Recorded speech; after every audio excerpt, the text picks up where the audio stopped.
तो दोस्तों बोर्ड के इस स्पेशल टाइम में स्पेशल वीडियो आपके लिए, रख हौसला वो मंजर भी आएगा, प्यासे के पास चलकर समुंदर भी आएगा। तो आपका टॉपिक है क्लास 10 का विद्युत धारा के चुंबकीय प्रवाह के बारे में। हम लोग जीरो से हीरो बनेंगे। कहां से जीरो से हीरो बनेंगे?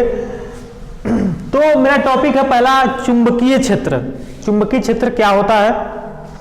चुंबकीय क्षेत्र आपने देखा होगा कि अगर मैं एक चुंबक को रखता हूं ऐसे, तो सभी जानते हैं एक नॉर्थ होता है, एक साउथ होता है। मीन्स एक नॉर्थ पोल होता है उत्तर ध्रुव और एक दूसरा होता है दक्षिण ध्रुव, सबको पता है। और जो रेखाएं निकलती हैं ऐसे निकलती हैं, कुछ ऐसे निकलती हैं, दिख रहा है आप लोगों को, बगल में आप लोगों को दिख रहा होगा। तो जब रेखाएं ऐसे निकलती हैं और सबको पता है कि ये रेखाएं उत्तर से दक्षिण की ओर जाती हैं, उत्तर से दक्षिण की ओर जाती हैं, तो क्या हम कह सकते हैं कि क्या हमारा जो चुंबकीय क्षेत्र है वह हमारा सदिश राशि है? क्योंकि इसके साथ दिशा भी क्या है, इंक्लूड है। कहां से? उत्तर से दक्षिण, नॉर्थ टू साउथ। क्लियर? दूसरा पॉइंट है कि इसका दिशा उत्तर से दक्षिण की ओर होता है, जो मैं अभी क्लियर कर चुका हूं कि नॉर्थ से चुंबकीय बल रेखाएं निकलेंगी, कहां मिल जाएंगी? साउथ की ओर मिल जाएंगी। यही। और आगे बात करें चुंबकीय क्षेत्र रेखाओं का जो गुणधर्म है, मीन्स इसका प्रॉपर्टीज है, जो चुंबकीय क्षेत्र रेखा का प्रॉपर्टीज क्या है, गुणधर्म क्या है, उसकी बात करें तो पहला पॉइंट आता है कि यह क्षेत्र रेखाएं उत्तर ध्रुव से प्रकट होती है और दक्षिण ध्रुव को मिल जाती है। मतलब यही कह रहा है कि जो क्षेत्र रेखाएं निकलती हैं, कहां से निकलती हैं? उत्तर दिशा से निकलती है, मतलब उत्तर ध्रुव से निकलती है और कहां जाकर मिल जा रही है? दक्षिण ध्रुव पे। उत्तर से निकल रही है, कहां मिल जा रही है? दक्षिण पर। तो सिंपल सा है कि जो चुंबकीय बल रेखाएं होती हैं उत्तर से निकलती हैं और दक्षिण में मिल जाती हैं। दूसरा पॉइंट क्या कर रहा है? तथा चुंबक के अंदर यस से, मतलब दक्षिण से उत्तर होती है, चुंबक के अंदर दक्षिण से उत्तर होती है। मतलब कह रहा है यही सिंपल सा कि जब चुंबक से क्षेत्र रेखाएं निकलती है तो जो बाहर है, जो बाहर का क्षेत्र है उसमें जो डायरेक्शन होगा उत्तर से दक्षिण, उत्तर से दक्षिण, उत्तर से दक्षिण। लेकिन जब अंदर बात करें चुंबक की, मान लीजिए मेरे पास एक मैग्नेट है, बार मैग्नेट है, तो इसके अंदर कैसे चल रही होगी? तो इसके अंदर भी रेखाएं जो चल रही होंगी ये उल्टा चल रही होंगी बाहर की अपेक्षा। इसमें कहां चल रही होंगी? दक्षिण से उत्तर। यानी चुंबक के बाहर उत्तर से दक्षिण और चुंबक के अंदर क्या चलेंगी? दक्षिण से उत्तर। ऐसा कुछ, जैसे मान लीजिए मेरे पास चुंबक है, अगर कोई एक रेखा निकल रही है तो यहां मिल रही है, मतलब निकल रही है जहां, वहां कौन सा ध्रुव है? उत्तर ध्रुव। जहां मिल रही है वहां कौन सा ध्रुव है? दक्षिण ध्रुव। लेकिन जब यहां गई तो एक साइकिल बनाएगी, तो साइकिल बनाएगी तो अंदर भी तो आएगी, तो अंदर आएगी तो ऐसे होके गई और ऐसे होके आई, तो क्या अंदर दक्षिण से उत्तर जा रहा है? इसमें कोई दिक्कत नहीं है। थर्ड पॉइंट है ये वक्र रेखाएं बनाती हैं। क्या ये वक्र रेखाएं हैं? ये वक्र रेखाएं क्या कर रही है? बना रही हैं। क्लियर है? चुंबकीय क्षेत्र रेखाएं की प्रबलता चुंबकीय क्षेत्र के निकटता के अनुक्रमानुपाती होती है। मतलब कि देखेंगे अगर चुंबक के पास आप दूर कोई वस्तु रखें, चुंबक के पास अगर दूर कोई वस्तु रखें तो उतना जल्दी उसको अट्रैक्ट नहीं करता, उतना जल्दी उसको अपने पास नहीं रखता। लेकिन अगर मैं चुंबक को चुंबक के पास जो वस्तु, जो चुंबकीय जो लौह पदार्थ है उसको मैं अगर नजदीक ले जाऊं चुंबक के पास, तब तो जल्दी से खींच लेगा। यानी जितना नजदीक ले जाएंगे उसका प्रबलता क्या होगा? चुंबक का बल रेखाएं की प्रबलता और ही अधिक हो जाएंगी। दूसरा पॉइंट है दो क्षेत्र रेखाएं एक दूसरे को कभी काटती नहीं है। आप देख रहे हैं कि जो एक रेखा यहां से निकल रही है, जो एक रेखा यहां से निकल रही है, मतलब दोबारा मैं बनाऊं यहाँ पे कि चुंबक हमारा बार मैग्नेट एन मान लीजिए, इधर क्या हो जाएगा? यस, मतलब एक उत्तर और एक दक्षिण ध्रुव। कि जब कोई भी, अब जो भी निकलती है किसमें निकलती है? वक्र रेखा में, सबको पता, वक्र रेखा में डायरेक्शन। दूसरा निकलेगा वो भी वक्र रेखा, तीसरा निकलेगा वो भी वक्र रेखा। लेकिन कभी भी ये लाइन दूसरे वाली लाइन को नहीं काटेगी, मतलब एक रेखा दूसरे रेखा को कभी भी काटेगी नहीं। अगर मान जाइए इस पर कंफ्यूजन है कि काटेगी नहीं, ऐसे कैसे कर पा रहे हैं?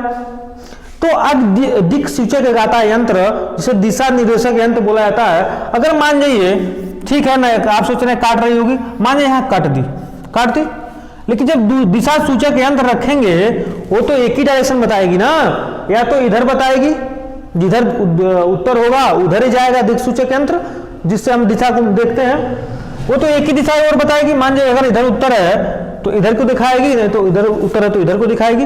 वो एक ही प्रतिच्छेद बिंदु पर वो दो दिशाएं तो दिखा नहीं सकता, इसीलिए ऐसा कह ही नहीं सकते कि ये रेखाएं आपस में क्या कर सकते, काट सकती हैं। तो सिंपल सा है कि ये रेखाएं कभी भी एक दूसरे को क्रॉस नहीं करेंगी। दक्षिण हस्त अंगुष्ठ का नियम, इसको बोला जाता है दूसरा नाम मैक्सवेल का कार्क स्क्रू नियम बोला जाता है। इसमें क्या करना है, आपको अपने दाएं हाथ को लेना है, दाएं हाथ को लेना है, और जो हमारा इसमें अंगूठा होगा, मुझे कुछ ऐसा आकार को क्या करना है, अपने हाथ को कर लेना है। जो इसमें अंगूठा होगा वो अगर करंट की दिशा है, बहने वाली करंट की दिशा अगर ऊपर है, तो जो विद्युत चुंबकीय क्षेत्र जो बनेगी वो बी की दिशा कहाँ होगा, अंदर की ओर होगा। यही हमारा क्या बताता है, दक्षिण हस्त अंगुष्ठ का नियम यही कहता है कि अगर बहने वाली करंट की दिशा की ओर हमारा अंगूठा हो तो जो हमारी सारी उंगलियां नीचे वाली है, तर्जनी मध्यिका, सारी उंगलियां किसको शो करती हैं, किसको शो करती हैं, चुंबकीय क्षेत्र बी की दिशा को शो करती हैं। जैसे अगर एक क्वेश्चन मैं करूं, एक क्वेश्चन मेरे पास है, जैसे मेरे पास एक कोई चालक तार है जिसमें क्या बह रहा है, हमारा करंट ऊपर की ओर बह रहा है। कोई पूछ दे कि इसमें बहने वाली चुंबकीय क्षेत्र की दिशा क्या होगी, तो आप कैसे निकालेंगे, अपने दाएं हाथ को लेंगे, दाएं हाथ की अंगूठे को कहाँ रखेंगे, विद्युत धारा की दिशा कहाँ बताता है, अंगूठा बताता है हमारा, जो अंगूठा विद्युत धारा की दिशा बताता है, तो हमारा दिशा ऊपर की ओर है, तो मैं अंगूठे कहाँ रखूंगा, ऊपर की ओर रखूंगा। और मैं देखूंगा कि हमारा जो सारी उंगलियां हैं, मध्यिका, तर्जनी, सारी उंगलियां जो है वो क्या बताती हैं, चुंबकीय क्षेत्र की दिशा बताती है। जब मैं ऐसे रखूंगा यानी चुंबकीय क्षेत्र कैसे बह रही है, इधर से जा करके उधर वापस आ रही है, कुछ ऐसा कुछ ऐसा कुछ ऐसा, यानी मेरा आई दिशा किधर है, इधर है, आई की दिशा किधर है, इधर है, तो बहने वाली चुंबकीय क्षेत्र की दिशा कहाँ होगी, ऐसे कुछ होगा, मीन्स ऐसे जाके ऐसे वापस कहाँ आ जाएगा, इधर कुछ ऐसे होगा, ऐसे ऐसे ऐसे, बात समझ रहे हैं। यानी अगर कोई भी चालक तार है, अगर उसमें बहने वाली जो दिशा है उसके सामने मैं अंगूठे को रख देता हूं, तो मेरे जो सारी उंगलियां हैं दाएं हाथ की वो क्या किधर की ओर जाएंगी, चुंबकीय क्षेत्र की दिशा को क्या करेंगी, वो शो करेंगी।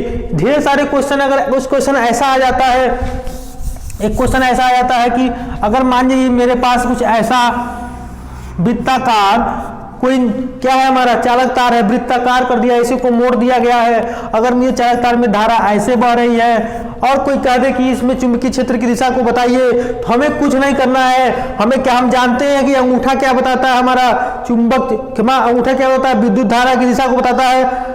जब विद्युत धारा दिशा हमें पता है, उधर ही क्या कर देंगे, अपने अंगूठा कर देंगे अपने दाएं हाथ को, और जो सारी उंगलियां जिधर डायरेक्शन में घूमेंगी वही क्या हो जाएंगी, हमारे विद्युत चुंबकीय क्षेत्र की क्या दिशा हो जाएगी। मैं अंगूठा क्या करता हूँ, अपने इस बहने वाली दिशा की ओर, धारा के बहने की दिशा की ओर क्या करता हूँ, अंगूठा को करता हूँ। तो आप देख रहे हैं जो मेरी सारी उंगलियां नीचे वाली कहाँ जा रही हैं, अंदर से बाहर की ओर, अंदर से बाहर की ओर, अंदर के बाहर की ओर, मतलब कुछ अंदर से जाकर कहाँ जा रही है, बाहर की ओर। तो हमारा कैसा, इस तरह के क्या बन जाएगा, मैग्नेटिक फील्ड।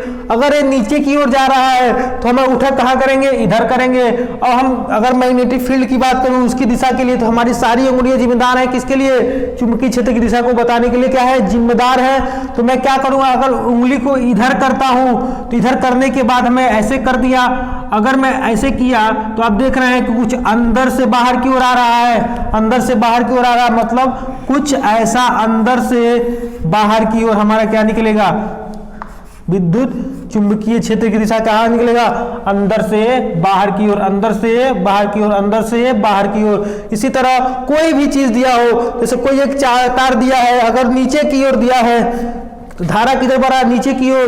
तो हम जानते हैं धारा इसमें क्या बताता है, अंगूठा बताता है, तो अंगूठा कर देंगे क्या, नीचे की ओर, अपने दाएं हाथ को लेंगे, अंगूठा करेंगे नीचे। तो कैसा हो रहा है, यहाँ से अंदर जा रहा है, यहाँ से बाहर आ रहा है, यहाँ से बाहर आ रहा है, मतलब ऐसे अंदर जा करके बाहर आ करके मिल जाएगा। मतलब क्या हो जाएगा, हमारा चुंबकीय क्षेत्र की दिशा हो जाएगा। तो हमारा अब टॉपिक है कि अगर भिन्न भिन्न कोई आकार का विद्युत कोई चालक है, विद्युत कोई चालक तार है और भिन्न भिन्न आकार का है, तब किस प्रकार तुम्हारा चुंबकीय क्षेत्र का निर्माण होगा, इसके बारे में पढ़ना है हमारा भाई टॉपिक। भिन्न भिन्न आकृति के धारावाही चालकों के कारण विद्युत क्षेत्र किस प्रकार बनेगा। तो पहला मान लीजिए पॉइंट है मेरा, सीधे चालक तार से विद्युत धारा प्रवाहित होने के कारण चुंबकीय क्षेत्र क्या बनेगा। मतलब ये कह रहा है कि अगर कोई सीधा चालक तार है, तार जानते हैं आप लोग जो आपको घर में यूज होता है, मान लीजिए वही तार है कॉपर का, सीधा है, तो सीधे चालक से विद्युत धारा प्रवाहित होने के कारण जो चुंबकीय क्षेत्र कैसा होगा।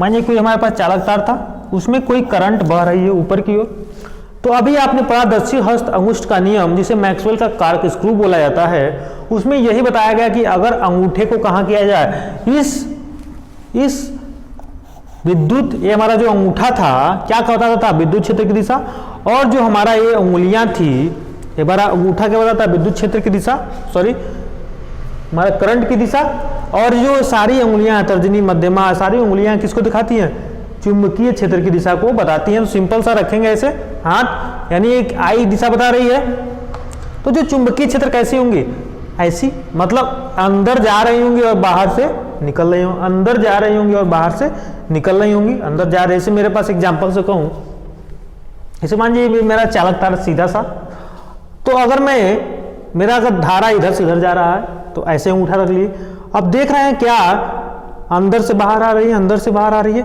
मतलब अंदर जा रही है और कहाँ निकल रही है, बाहर निकल जा रही है, अंदर जा रही है और कहाँ निकल रही है, बाहर निकल जा रही है। बात समझे कि हमारा कैसा बनेगा, ऐसा कुछ बनेगा। यही हमारा क्या होगा, चुंबकीय क्षेत्र रेखाएं। एक सीधा चालक तार है उसके लिए क्या हो जाएगा, चुंबकीय क्षेत्र रेखाएं हमारी हो जाएंगी। अब दूसरा पॉइंट हमारा ये कहता है कि जो चुंबकीय क्षेत्र रेखा जो बी और इसका क्या मतलब है, बी का, ये हमारा चुंबकीय क्षेत्र को प्रदर्शित करने के लिए एक तरीका है बी, और ऊपर एक डायरेक्शन दिखाना मीन्स सदिश राशि का वेक्टर। तो ये कह रहा है कि जो आई करंट को अगर बढ़ा दिया जाए, मतलब जो इसमें करंट बढ़ रहा था पहले जो भी बढ़ रहा था, अगर मैं उसको बढ़ा दूं तो ये जो चुंबकीय क्षेत्र रेखाएं क्या हो जाएंगी, और ज्यादा बढ़ जाएंगी और ज्यादा क्या होंगी, प्रबल हो जाएंगी। सिंपल सा हो गया।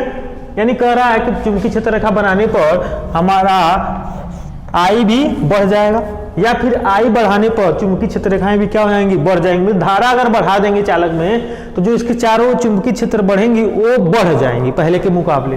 तीसरा पॉइंट है कि जो चुंबकीय क्षेत्र रेखाएं हैं, मान लीजिए क्षेत्र रेखा है, अगर मैं यहां से जितना दूर बढ़ जाऊंगा, मतलब एक संकेंद्रीय वृत्त बना रहे हैं, एक संकेंद्रीय वृत्त, तो क्या दूरी बढ़ जाएगा यहाँ पर, तो क्या यहाँ चुंबकीय क्षेत्र रेखाएं, तो जो चुंबकीय क्षेत्र की प्रबलता यहाँ कम हो जाएगी, मतलब रेखाएं भी कम हो जाएंगी दूर पर। मतलब आर अगर बढ़ रहा है, आर अगर बढ़ेगा तो क्या ये घट जाएगा, बी क्या हो रहा है, घट रहा है। मतलब जितना नजदीक रहेंगे इस चालक तार से उतना चुंबकीय क्षेत्र ज्यादा होगा, जैसे दूर जाएंगे वैसे से क्या होंगे, चुंबकीय क्षेत्र रेखाएं क्या होंगी, कम होने लगेंगी, प्रबलता भी कम होने लगेगी। यानी कि हमारा आर अगर बढ़ेगा तो वह चुंबकीय क्षेत्र के जो होगा वो कम हो जाएगा। सिंपल है। इसी पर कुछ क्वेश्चन आते हैं, जैसे आपके बोर्ड एग्जाम में क्वेश्चन आ जाएंगे शॉर्ट में, किसी क्षण चुंबक के कारण चुंबकीय क्षेत्र को प्रदर्शित करिए। तो सभी जानते हैं क्षण चुंबक कैसा होता है, लंबा सा होता है क्षण चुंबक। एक क्या होता है, उत्तर ध्रुव होता है, एक दक्षिण ध्रुव, नॉर्थ पोल और साउथ पोल। तो जो भी रेखाएं निकलती है किस रूप में चलती है, अभी जाने हैं कुछ टाइम, वक्र रूप में चलती है। और कहां से निकलती है, उत्तर से निकलती है और दक्षिण की ओर मिल जाती है। मतलब उत्तर से निकली और दक्षिण को क्या हुई, वक्र रूप में मिल गई, उत्तर से निकली दक्षिण की ओर मिल गई, वक्र रूप में मिल गई। इसी तरह ढेर सारी रेखाएं निकलेंगी। और आप सभी जानते हैं कि जो रेखाएं होंगी एक दूसरे को कभी भी क्या करेंगे, कट नहीं करेंगी। ऐसे क्या करेंगे आप लोग बना देंगे। और इसका डायरेक्शन कहाँ दिखाएंगे, उत्तर से दक्षिण, हमेशा कहाँ से कहाँ, उत्तर से दक्षिण। मतलब बाहर जो होगा उत्तर से दक्षिण, लेकिन जब अंदर रेखाएं जो चलेंगी, जो अंदर रेखाएं चल रही होंगी वो क्या इसके जस्ट अपोजिट चल रही है। तो बस ये पूछा है कि क्षण चुंबक का चुंबकीय क्षेत्र, सिंपल है, चुंबक क्षण चुंबक बनाएंगे। ये नॉर्थ से साउथ निकाल देंगे, मतलब उत्तर ध्रुव से दक्षिण ध्रुव की ओर ले जाएंगे और वक्र रूप में ले जाएंगे। और कभी भी एक दूसरे को क्या करेंगे, क्रॉस नहीं करेंगे, मतलब कट नहीं करेंगे। देखिए इसके बीच में दूरी है, इसके बीच में दूरी है, मतलब आपस में कट नहीं कर रहे हैं। दूसरा क्वेश्चन आता है शॉर्ट क्वेश्चन में, किसी धारावाही वृत्ताकार पास के कारण चुंबकीय क्षेत्र की बात करता है। वृत्ताकार पास, पास मीन्स कुंडली, समझिए इस बात को, ये इंपॉर्टेंट क्वेश्चन है। जैसे मान लीजिए मेरे पास एक कोई हमारे पास तार है और मुझे क्या बनाना है, वृत्ताकार पास बनाना, मतलब वृत्ताकार बनाना है, यही होता है हमारा वृत्ताकार पास, मतलब एक गोलाकार रहेगा, मतलब एक गोलाकार ऐसे करके, जैसे मैं एक तार को ऐसे ले गया, गोला किया, ऐसे ले गया, वैसे ये भी है। अगर मान लीजिए इसमें धारा बह रही है इधर से, तो इधर निकल भी रही होंगी और इधर भी निकल रही होंगी, और इधर से एंट्री किया ऐसे होते हुए इधर की ओर निकल गया। इस तरह में बना लेना है बोर्ड एग्जाम में। और सभी अभी पढ़े हैं कि जो दक्षिण हस्त का अंगुष्ठ का नियम है, अगर इस चुंबकीय क्षेत्र पूछेगा तो ये जो हमारा अंगूठा किसको बताता है, विद्युत क्षेत्र की दिशा, जो हमारा विद्युत धारा चल रही है उसकी दिशा बताती है, और सारी उंगलियां जो होती हैं हमारी क्या बताती हैं, चुंबकीय क्षेत्र की दिशा बताती है। मतलब मैं अगर ऐसे करता हूं मेरे अपने दाहिने हाथ को, मतलब इसे दक्षिण हस्त अंगुष्ठ का नियम आया है, ऐसे करता हूं और धारा की दिशा में मैं क्या करता हूं, अंगूठा करता हूं, तो जो सारी उंगलियां होंगी क्या बताएंगी, चुंबकीय क्षेत्र बताएंगी। देखिए ऐसे यहां से अंदर जाएंगे और बाहर आ जाएंगे, अंदर जाएंगी बाहर आएंगी, अंदर जाएंगी बाहर, देख लीजिए आप, अंदर जा रही हैं बाहर आ रही हैं, अंदर जा रही हैं बाहर आई है, और यह अंगूठा हमारा है ये विद्युत धारा की दिशा की ओर है। देखिए अंदर से बाहर, मतलब अंदर से बाहर की ओर आएंगी, अंदर से बाहर, अंदर से बाहर। तो जैसे जो भी बनेगा, अगर इस पॉइंट में पूछा है तो अंदर से बाहर हो जाएगा। इस तरह ये पॉइंट है, कुछ नहीं, अंगूठा कहाँ ले आना है, जिधर भी हमारा विद्युत धारा बह रही है उधर की ओर ले आना है। अंगूठा ले गए किसको, अपना दाहिने हाथ को ले आना है, अंगूठा ले गए अपना इधर, और देखिए उंगली कहाँ जा रही है, अंदर से बाहर, अंदर से बाहर, मतलब अंदर जा करके बाहर की ओर, ठीक है, अंदर जा करके बाहर की ओर, मतलब अंदर जा रही है, देखिए अंदर से अंदर जा रही हैं और नीचे जो है बाहर की ओर निकल रही है, अंदर गया और कहाँ निकल गया, बाहर की ओर निकल गया। ये बड़ा आसानी से आपका क्वेश्चन हो जाएगा, चाहे कोई भी प्रकार के हो, कुछ भी दे दे, मान लीजिए कोई, फिर समझ लें कोई रेखा है, मान लीजिए इस बार धारा नीचे बह रही है, तब क्या करेंगे, कुछ भी नहीं करना है बच्चा, चुंबकीय क्षेत्र है हमारा पता करना है, दक्षिण अंगुष्ठ का नियम जानते हैं, इसे मैक्सवेल कार्क स्क्रू के नाम पे भी जाना जाता है। कुछ नहीं करना, इस अंगूठे को, अपने दाएं हाथ के अंगूठे को वहां रखना है, ठीक है, नीचे की ओर, जिधर भी ये हमारा धारा गया हो उधर रखना है, और जो उंगलियां बता रही होंगी अंदर की ओर, अंगुलियों को हमेशा अंदर की ओर ले जाना है, ठीक है। जो हमारी अंगुलियां सारी अंगुलियां बता रही होंगी, क्या बता रही होंगी, चुंबकीय क्षेत्र की दिशा बता रही होगी। मान लीजिए मेरा एक कोई है, इसको पकड़ लिया हूं, तो अंगुली कहाँ बता रही, अंदर जाकर के बाहर, अंदर जाकर के बाहर, मतलब अंदर जाकर के कहाँ, बाहर, ठीक है। इसी तरह एक और, अंदर जा करके बाहर, कोई दिक्कत नहीं है। देखिए अंदर जा रही हैं, मैंने तीर इधर लगाया और क्या हो रहा है, बाहर की ओर निकल रही हैं, कोई दिक्कत। तो अगला हमारा है, ये मोस्ट इंपॉर्टेंट क्वेश्चन है, लगभग शॉर्ट क्वेश्चन में लगभग पूछे जाते हैं कि क्वेश्चन हमारा क्या है, बहुत ज्यादा इंपॉर्टेंट है क्वेश्चन है। किसी कोई परिनालिका है, उसमें कोई विद्युत धारा अगर फ्लो हो रही है, मतलब बह रही है, तब चुंबकीय क्षेत्र कैसे बनाएंगे। तो परिनालिका जब भी आ जाए तो आप इमेजिन करेंगे कि मान लीजिए हमारे पास कोई एक खोखला पाइप है प्लास्टिक की, और मैं क्या किया, उस पर कोई चालक तार को क्या कर दिया है, राउंड कुंडली बना दिया है, ठीक है। इसको पर क्या किया, लपेट दिया गया है, लपेट के निकाल दिए। मान लीजिए विद्युत धारा गई और विद्युत धारा वापस आ गई, और पूछ रहा है कि इसके कारण चुंबकीय क्षेत्र कैसे बनेंगे।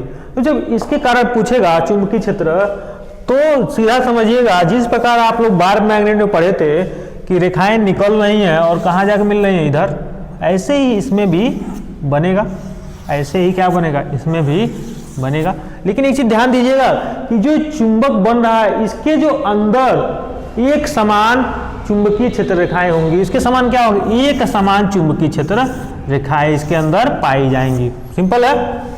जब भी कुंडली से पूछेगा तो आप क्या करेंगे, इसमें कहेंगे कि जो प्रवाहित विद्युत धारा के कारण चुंबकीय क्षेत्र होगा वह क्या होगा, बाहर की ओर, जिस प्रकार हम बार मैग्नेट पढ़ते तो वैसे ही बना लेना है। और अंदर क्या होगा, इसके एक समान चुंबकीय क्षेत्र होगा। जैसे अभी इधर ऐसे क्या है, लेकिन जो अंदर होगा वह एक समान चुंबकीय क्षेत्र होगा। आप ऐसे भी देख सकते हैं, कोई हमारा चालक तार है तो आप देखिए ऐसे करें तो इसके अंदर से बाहर आ रही होगी, तो अंदर से बाहर आ रही हैं, ऐसे भी बना सकते हैं, ठीक है। अब अगला क्वेश्चन पूछ देता है कि धारावाही वृत्ताकार या n फेरों वाली कुंडली के कारण चुंबकीय क्षेत्र कैसी होगी। n फेरों वाली कुंडली मतलब एक कुंडली, दो कुंडली, तीन कुंडली, चार कुंडली, पांच कुंडली, छह कुंडली, तमाम कुंडली है। वही कह रहा है कि क्या मान लीजिए इतना फेरा है तो क्या चुंबकीय क्षेत्र पर प्रभाव पड़ेगा। अगर इतने फेरे हैं तो मान लीजिए कुछ चुंबकीय क्षेत्र कुछ होगा, लेकिन जैसे ही फेरों की संख्या में बढ़ाऊंगा तो चुंबकीय क्षेत्र भी क्या होगा, हमारा बढ़ जाएगा। मतलब जितना ज्यादा कुंडली हमारा होगा उतना ज्यादा क्या होगा, हमारा चुंबकीय क्षेत्र होगा। तो इसके नीचे हम लिख देंगे आंसर में कि जितने भी हम कोई चाहे वृत्ताकार हो चाहे कोई भी हो, जो हम उसके अगर फेरों की संख्या बढ़ा दे रहा हूं तो जो उसमें अंदर जो चुंबकीय गुण उत्पन्न करेगा वो भी क्या हो जाएगा, ज्यादा हो जाएगा। इलेक्ट्रोमैग्नेट मीन्स विद्युत चुंबकीय के बारे में बात करना है, एकदम सिंपल सा है विद्युत चुंबकीय। जैसे मान जाइए अगर कोई नरम लोहा आपके घर में होगा जो हार्ड नहीं है, मतलब मारने पर वो टेढ़ा हो जाए, वही क्या है, हमारा नरम लोहा है। अगर कोई हमारे पास नरम लोहा है, ठीक है, इसके ऊपर कोई हम क्या करें, तार को क्या कर दे, लपेट दे, चालक तार को क्या करें, लपेट दे। जैसे तांबे का तार को लेकर क्या करूं, लपेट दूं इस पर, और इसमें मैं धारा को प्रवाह कर दूं, तो जो नरम लोहा है यह चुंबक की भांति काम करने लगता है। इसी कार्य को क्या बोलते हैं, इलेक्ट्रोमैग्नेट बोलते हैं। इसमें लिखा हुआ है कि कब कोई प्रणालिका क्या होता है, प्रणालिका जब भी चाहे पूछे तो हमारा कोई समझ इमेजिन करिएगा, उसके ऊपर क्या लपेटा गया है, तार को लपेटा गया है, यही हमारा क्या है, प्रणालिका है। जब कोई प्रणालिका किसी चुंबकीय पदार्थ जैसे नरम लोहा पर लपेट दिया जाता है पर रखकर अस्थायी चुंबक, यह अस्थायी के श्रेणी में आता है। तो सिंपल सा है, कुछ नहीं करना है कि जब कोई प्रणालिका के अंदर एक नरम लोहा को रख दिया जाता है तथा विद्युत प्रवाह किया जाता है, तो ये जो नरम लोहा है यह अस्थायी चुंबक की भांति काम करने लगता है। इसी को क्या बोलते हैं, इलेक्ट्रोमैग्नेट बोला जाता है। और क्यों यह अस्थायी है, अगर आप इसमें धारा देना बंद कर दें, मतलब करंट फ्लो ना कराएं, तो यह जैसे पहले था वैसे ही बाद में हो जाता है। इसका जो यूज है, आपके स्कूलों में जो घंटी लगी होती है, जो बेल, इलेक्ट्रिक बेल होता है, आपके घरों में जो दबाते हैं तो इलेक्ट्रिक बेल बज उठता है, उसके भीतर भी इसी का खूब इस्तेमाल किया जाता है, किसका, इलेक्ट्रोमैग्नेट का। और दूसरा है, कभी कूड़ा खाने में जाएंगे जहां लोहे को अलग और प्लास्टिक की चीजों को अलग करना रहता है, मीन्स मेटल नॉन मेटल को अलग करना, सेपरेट करना है, तो वहां पर हमारा क्या, इलेक्ट्रोमैग्नेट यूज में आता है। उसको जब भी हम चालू करेंगे, मानिए मैं बिजली का ऑन किया, तो जो अंदर जो लोहा रहता है किसके काम करने, चुंबक से काम करने लगता है। और सारी जितने भी प्रकार की लोहे की वस्तुएं होंगी, मतलब धातु होंगी लगभग, जो इसको अट्रैक्ट करता हो, उसको क्या कर लिया, अपनी ओर खींच लेगी। और जहां भी आपको डालना हो डाल दिए, और जैसे ही मैं इस स्विच को ऑफ कर दूंगा तो ये काम करना बंद कर देगा और सारा कूड़ा जहां हम चाह रहे हैं वहां पर गिर जाएगा। फ्लेमिंग के बाएं हाथ के नियम के बारे में, तो फ्लेमिंग का बाएं हाथ का नियम क्या कहता है, अगर मेरे पास बायां हाथ है और मैं अगर इस तरह का कुछ इसका क्या करता हूँ, आकार सेट करता हूँ कि जो मेरा अंगूठा है और मेरा जो तर्जनी है इसके बीच 90 डिग्री बना रहा है, तथा जो इसमें मेरा मध्यिका है, जो मेरा उंगली, ये इसके और इसके बीच में क्या बना रहा है, 90 डिग्री बना रहा है। मतलब आप लोग सुने होंगे FBI, CBI, FEI, तो मेरा यही चीज बताता है कि जो मेरा अंगूठा है AF है, और मेरा जो B है क्या है, चुंबकीय क्षेत्र है, और जो मेरा I है क्या बताता है, विद्युत धारा की दिशा बताता है। मतलब फ्लेमिंग का नियम यही कहता है कि अगर किसी परिपथ में कोई चालक है, उसमें क्या बह रहा है, करंट बह रहा है, तो अगर करंट किसी चुंबक क्षेत्र के प्रभाव से बह रहा होगा, तो अगर चुंबक क्षेत्र इधर है, जैसे मैं इसको समझूं, अगर मान जाओ मेरे पास एक मैग्नेट है, कोई मैग्नेट है, मान जाओ उसका 2 पोल है, 2 ध्रुव है, एक हमारा है N और दूसरा है S। अगर इसमें कोई परिपथ है और इसके बीच में अगर कोई करंट बह रहा है तो मुझे अगर इसका डायरेक्शन बताना हो, चुंबक क्षेत्र की दिशा, लगने वाले इस चालक पे लगने वाले बल की दिशा और इस चालक पे विद्युत धारा किधर बह रही है इसकी दिशा पता करना रहे तो फ्लेमिंग के हम बाएं हाथ के नियम से जान पाएंगे। जैसे इसको देखने के लिए जैसे बता रहा है कि ये कौन सी दिशा है, विद्युत धारा की दिशा है। और विद्युत धारा की दिशा कौन सी बताती है, हमारा ये मध्यिका हमारा जो उंगली है ये क्या बताता है, हमारा विद्युत धारा की दिशा को बताता है। और जो ये तर्जनी हमारा उंगली है, जो तर्जनी वाली है, ये क्या बताता है, मैं चुंबकीय क्षेत्र की दिशा। अगर मैं ऐसे करूं मतलब चुंबकीय क्षेत्र इधर है, इधर करूं और ये मुझे क्या बताती है, हमारा विद्युत धारा की दिशा।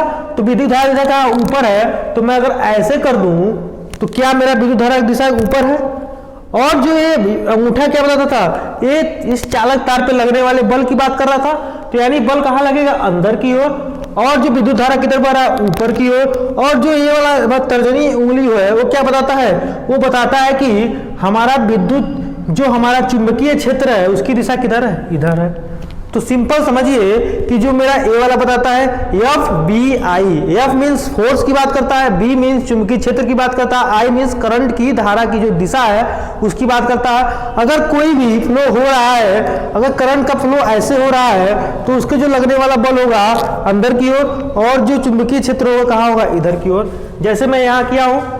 और आपको ध्यान देना है कि इसके और इसके बीच में जो डिग्री होगा कितना होगा, 90 डिग्री। इसके और इसके बीच कितना होगा, 90 डिग्री। मतलब हमारा देख रहा है कि एफ और हमारा इधर क्या है, बी चुंबकीय क्षेत्र है और इसके जस्ट उसमें कितना आई है। मतलब सारे क्या है, एक दूसरे के क्या है, परपेंडिकुलर है। मतलब 90 डिग्री और 90 डिग्री। तो फ्लेमिंग का नियम आप लोग समझ पाए कि सिंपल सा है कि अगर किसी दो चुंबक के बीच में कोई हमारा चालक तार है, उसमें अगर करंट फ्लो हो रहा है ऊपर की ओर, मान लीजिए अभी हो रहा है, कहाँ हो रहा है, ऊपर की ओर हो रहा है। मान लीजिए अगर इस बार कहाँ कर दूं मैं, नीचे की ओर।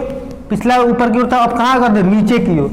नीचे की ओर अब मुझे बताना है कि इसमें चुंबकीय क्षेत्र किधर होगा और इसमें चुंबकीय क्षेत्र किधर होगा। और मान लीजिए विद्युत धारा दिशा दिया हुआ है और क्या पूछ दे, बल की दिशा कहाँ होगा। इस पर जो चालक तार है इस पर बल भी तो लगेंगे, तो उसकी दिशा कहाँ होगा हमें यह देखना है। तो हम क्या करेंगे, फ्लेमिंग के बाएं हाथ का नियम आप जानते हैं कि ऐसे कुछ, ऐसे जैसे आप लोग छोटे बंदूक चलाते हैं ऐसे। तो अगर मैं वैसे बना दूं, मतलब इसका 90 इसका 90, दो सभी एक दूसरे से क्या रहेंगे, 90 डिग्री पर होंगे।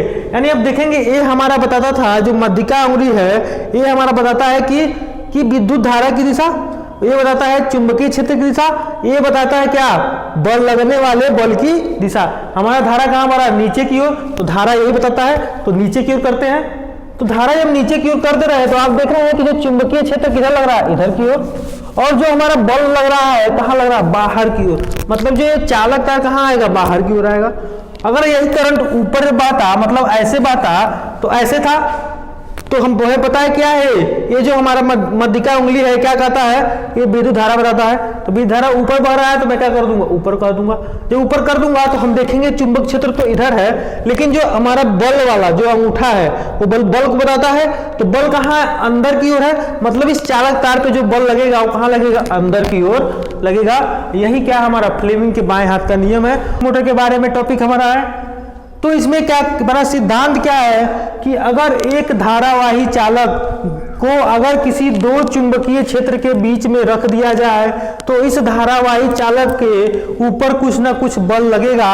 उसी के बारे में हमारा क्या है, सिद्धांत कहता है। जैसे मेरे पास एक धारावाही चालक मैं बनाया हूं, एक आयताकार धारावाही चालक है। देखिए सेम जिस आकार में ये धारावाही चालक है, ये चालक तार है, इसके ऊपर इंसुलेशन है और मैं इसको क्या कहा, ढेर सारे तारों को क्या किया, कुंडली बना दिया हूं। इसको क्या बोलते हैं, कुंडली बोलते हैं। इसी को क्या दूसरा नाम इसका आर्मेचर है। मैं इस दो चुंबक के बीच में, ये चुंबक बड़ा वाला चुंबक दो है, एक नॉर्थ और क्या है, साउथ पोल है, मतलब उत्तरी ध्रुव और दक्षिणी ध्रुव है। इसके बीच में मैं क्या कर दूं, एक आर्मेचर लगा दूं, जो क्या उसे क्या बोलते हैं, जिसे विद्युत चालक बोला जाता है। तो अगर मैं इसके बीच में लगाता हूं तो आप देखेंगे कि इस विद्युत चालक के पास से ये हमारा कुछ संरचना है, इसको बोलते हैं अर्धवृत्ताकार वलय। इसको क्या बोलता है? अर्धवृत्ताकार वलय। और इन दोनों अर्धवृत्ताकार वलय से एक कार्बन ब्रूस चिपके हुए होते हैं। इधर भी क्या है? एक कार्बन ब्रूस चिपके हुए होते हैं जो अपने जगह पे क्या स्थिर रहते हैं, लेकिन ये आपस में क्या करते हैं? सरकते हैं और बस टच रहते हैं। ठीक है, इसमें कोई परमानेंट कोई ज्वाइंट नहीं रहता है। ये गोल गोल घूमते हैं तो इससे क्या करता है? इससे क्या होता है? हमेशा चिपक कर चलता है, मतलब उससे हमेशा क्या करता है? घर्षण करता है। और इसी को क्या बोलते हैं? विभक्त वलय बोला जाता है। अर्धवृत्ताकार विभक्त वलय बोला जाता है इसको कार्बन ब्रूस। इनका कनेक्शन जो है एक बैटरी से होता है, इस बीच में कुंजी लगा दिया जाए और एक क्या लगा दिया जाए? एक बल्ब को लगा दिया जाए तो हमारा ये विद्युत मोटर का क्या डायग्राम कंप्लीट हो जाता है। अब हम जानेंगे कि इसका कार्य क्या है। आप सभी जानते हैं विद्युत मोटर किससे चलता है? विद्युत से चलता है। और क्या देता है हमें? कोई ना कोई मैकेनिकल ऊर्जा देता है, जैसे पानी को चढ़ा देता है या फिर कोई कीचील को राउंड कर देता है। यानी विद्युत मोटर कहीं ना कहीं विद्युत ऊर्जा से क्या बन रहा है? यांत्रिक ऊर्जा में कन्वर्ट कर रहा है। विद्युत ऊर्जा को यांत्रिक ऊर्जा में बदलना क्या है? हमारा इस मोटर का कार्य है। अब हम समझेंगे कि मोटर कैसे कार्य कैसे करता है। हमारे पास क्या है? एक क्या है? इसको बोलते हैं आर्मेचर। इसको क्या बोलते हैं? आर्मेचर। ये क्या होता है? एक चालक तार, कोई भी तार रहता है तांबे का, क्या करते हैं? उसको खूब ज्यादा क्या हुआ था? कुंडली बना करके, जैसे मैं अभी बनाया था यहाँ पर कुंडली बना करके, कई सारे तार देखिए इसमें है, कुंडली बनाकर क्या किया मैंने? यहाँ लगा दिया। और जैसे मैं यहाँ लगाऊंगा तो इस चुंबक की वजह से इस चालक के ऊपर कहीं ना कहीं एक बल लगेगा। उसी बल को क्या करना है? हमें यहाँ पे क्या करना है? स्टडी करना है कि कैसे वो बल काम करता है। मान लीजिए मेरा ये भुजा क्या है? AB है।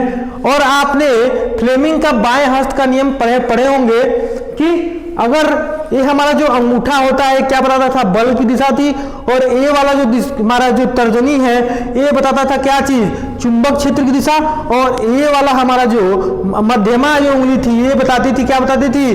कि हमारा विद्युत धारा किधर फ्लो हो रहा है। आप देखिए इधर विद्युत धारा यहाँ से मैंने ऑन किया, पॉजिटिव टू नेगेटिव टर्मिनल जाता है। आपको सभी को पता है कि हमारा जो विद्युत धारा बहता है वो पॉजिटिव से कहा जाता है नेगेटिव। तो पॉजिटिव से निकला और पॉजिटिव से यहाँ गया, मतलब ए से बी की ओर जा रहा है। अब जब ए से बी की ओर जाएगा तो इसका धारा ऊपर बह रहा है। और फ्लेमिंग का बाएं हाथ का नियम क्या है? कि ये धारे को बताता है, मतलब ये जो मध्यमा हमारा उंगली है ये धारे को बताता है। ये हमारा ऊपर वाला जो अंगूठा है ये बताता है कि किधर जो बल की दिशा, कोई भी चालक तार है उस पर बल की दिशा क्या है? ये हमारा क्या बताता है? अंगूठा बताता है। और उस चालक तार पे चुंबकीय क्षेत्र किधर की ओर लग रही है ये बताता है हमारा क्या? ये हमारा तर्जनी जो उंगली है ये बताता है। ये उसे बोलते हैं FVI। तो हम देख रहे हैं कि हमारा धारा किधर बह रहा है? ऊपर की ओर बह रहा है। अगर ऊपर की ओर बह रहा है तो मैं अगर इसको, ये वाला मेरा क्या था? धारा को बताने वाला, धारा की दिशा। अब धारा की दिशा में पता है कि कहाँ बह रहा है? ऊपर की ओर। तो इसको कहाँ ले जाएंगे? ऊपर की ओर ले जाएंगे। तो जब ऊपर की ओर ले जाएंगे तो आप देखेंगे कि ये जो हमारा अंगूठा था क्या बताता था?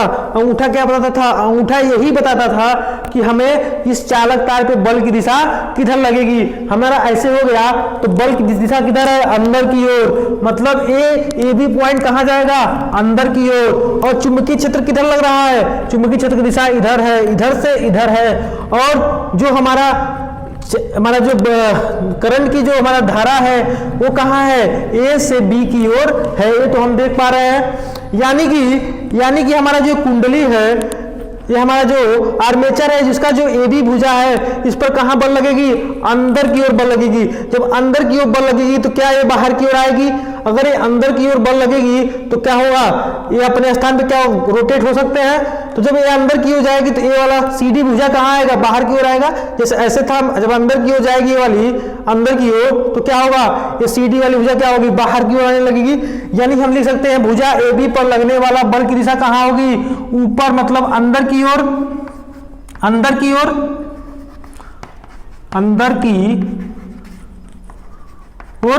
जब अंदर की ओर लग जाएगी तो जो CD भुजा है कहाँ आ जाएगा? ऊपर की ओर आ जाएगा, मिड में आ जाएगा, मतलब ऊपर की ओर। तो अगर ऐसा कुछ हो रहा है, दिमाग दीजिएगा यहाँ पे, अगर ऐसा कुछ हो रहा है, आपने पढ़ा होगा संवेग के बारे में। अगर ये ऐसा यहाँ पे जाकर रुक जाती है, क्यों रुक जाती है? क्योंकि यहाँ पे जो हमारा विभक्त बल है ये बीच में क्या है? कुछ भी नहीं है, मतलब यहाँ सर्किट पूरा नहीं हो रहा है, तो यहीं पे क्या हो गया, रुक जाएगा। लेकिन संवेग का नियम आप लोग पढ़े होंगे कि अगर कोई वस्तु किसी अवस्था में गतिशील है तो उसकी गतिशील के कारण थोड़ा दूरी और चलेगा। जैसे कोई चीज अगर ऐसे चल रहा है, उसको अचानक रोकेंगे तो वो रुकेगा नहीं, थोड़ा सा उसके अंदर क्या है, पहले से एनर्जी है, वही एनर्जी क्या होगा, थोड़ा इसको यहाँ तक आ गया था और जैसे और आगे तक थोड़ा सा चला जाएगा, जैसे थोड़ा और आगे चला जाएगा तो जो CD भुजा है वो AB की जगह को धारण कर लेगा, और जो AB भुजा है वो CD की भुजा की जगह क्या कर लेगा, धारण कर लेगा। जैसे ऐसे था, जब इस पर कोई बल लगा अंदर की ओर तो ये ऊपर आ गया, ऊपर आने के बाद ये कैसे हो गया, ऐसे हो गया। तो पहले AB यहाँ था, अब कहाँ हो गया, CD के पास, CD पहले यहाँ था, अब कहाँ हो गया, AB यहाँ के पास, तो इस तरह हो गया। और फिर दोबारा क्या हुआ, दोबारा इसमें करंट कहाँ फ्लो हो रहा है, ऊपर की ओर। अब क्या होगा, इस पर किस तरह बल लगेगा, दिमाग लगाइएगा। जब बल कहाँ देखेंगे कि जो विद्युत धारा कहाँ बह रहा है, ऊपर की ओर बह रहा है। और हम फ्लेमिंग का बायस नियम क्या जानते हैं कि जो हमारा अंगूठा है क्या बताता है, ये हमारा बताता है बल की दिशा, ये बताता है चुंबकीय क्षेत्र की दिशा, ये वाला बताता है जो हमारा मध्यमा है वो बताता है क्या, धारा, विद्युत धारा की दिशा। विद्युत धारा दिशा कहाँ है, ऊपर की ओर है, तो मैं इसको कहाँ ले जाऊंगा, ऊपर की ओर। मैं देखूंगा कि जो हमारा जो इस चालक तार है इसके ऊपर जो लगने वाला बल कहाँ है, अंदर की ओर, चुंबकीय क्षेत्र की तरह इधर। अब बहने वाली धारा की दिशा कहाँ है, ऊपर है। तो फिर दोबारा जो AB पर, यानी AB क्या बन गया था, CD बन गया था, AB क्या बन गया था, CD बन गया था, और CD क्या बन गया था, AB बन गया था। तो CD क्या होगा, फिर अंदर की ओर जाएगा और AB क्या हो जाएगा, वापस आ जाएगा। मतलब अब दोबारा CD ऐसे हो गया था, अब फिर इस पर क्या कोई बल अंदर की ओर लगेगा तो AB क्या हो जाएगा, बाहर की ओर। और जब बाहर की ओर हो जाएगा तो लेकिन इसके संवेग के कारण क्या होगा, थोड़ा सा और आगे बढ़ जाएगा।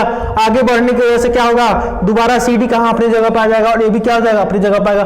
फिर उस पर कोई ना कोई बल लगेगा और एक कार्य बार बार होता रहेगा। फ्लेमिंग के बाएं हस्त के नियम हमेशा लगता रहेगा, और लगने की वजह से बार बार ये अपना जगह चेंज करेंगे, ये अपना जगह चेंज करेंगे, और एक रोटरी मोशन, एक घूमने वाला मोशन बन जाएगा।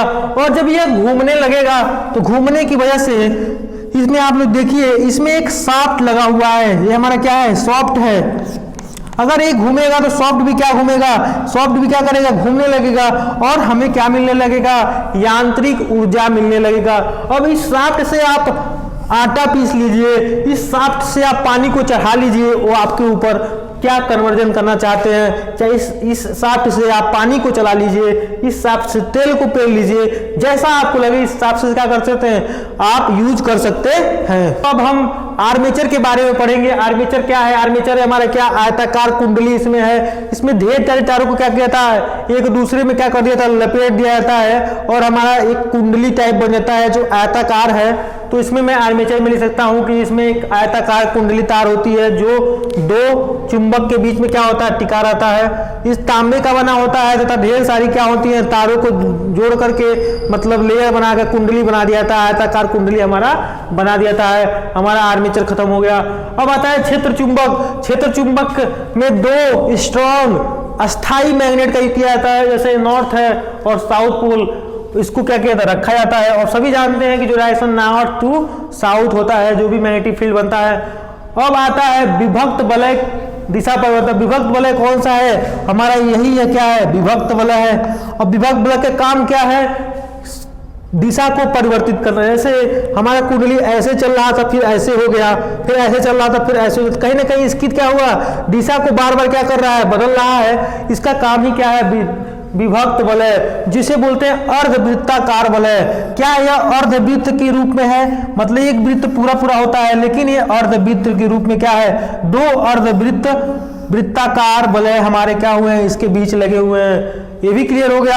अब हम इस मोटर की कार्य विधि के बारे में करेंगे कि एक्चुअली में काम कैसे करता है। दिमाग से लगाइए, सुनिए, समझिए कि जब हम किसी बैटरी से कुंजी को लगा देते हैं तो बैटरी से पॉजिटिव टर्मिनल से कहीं ना कहीं धारा निकलती है और किधर की ओर जाती है, निगेटिव टर्मिनल की ओर। और रास्ते में हम देख रहे हैं कि हमारा क्या है, हमारा कुंडली है, मीन्स आर्मेचर है। इस आर्मेचर का काम क्या है, मैं ऐसे लगा दिया आर्मेचर, इसमें धारा बहेगी, तो धारा बहेगी, मान जाइए ऊपर की ओर चली गई।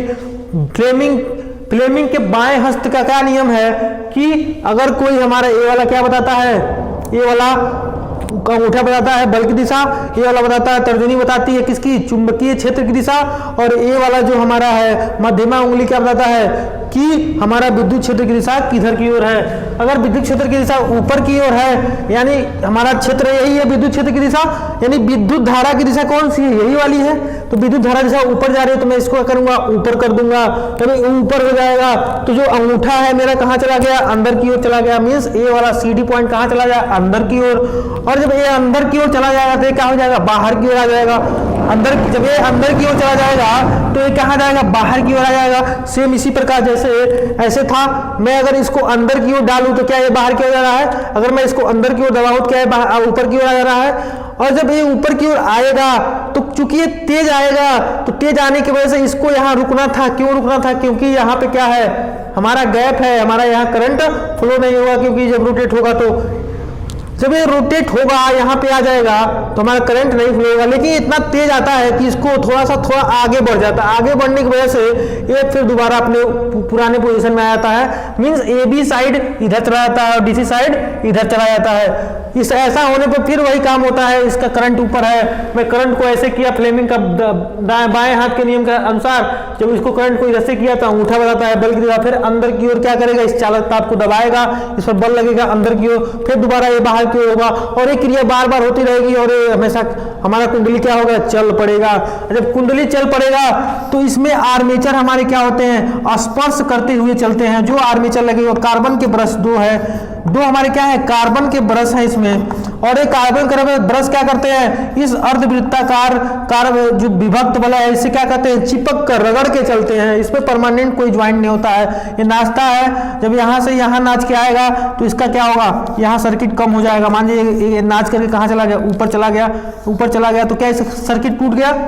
ऐसे ही एक काम करता है और हमारा ये कुंडली लगातार घूमती रहेगी और मुझे क्या मिलता रहेगा, यहाँ मैकेनिकल ऊर्जा मीन्स यांत्रिक ऊर्जा क्या होता है, मिलता रहेगा। तो अगला मेरा जो टॉपिक है वो हमारा है विद्युत चुंबकीय प्रेरण। ये भी ज़्यादा इंपॉर्टेंट है बोर्ड पॉइंट ऑफ व्यू से।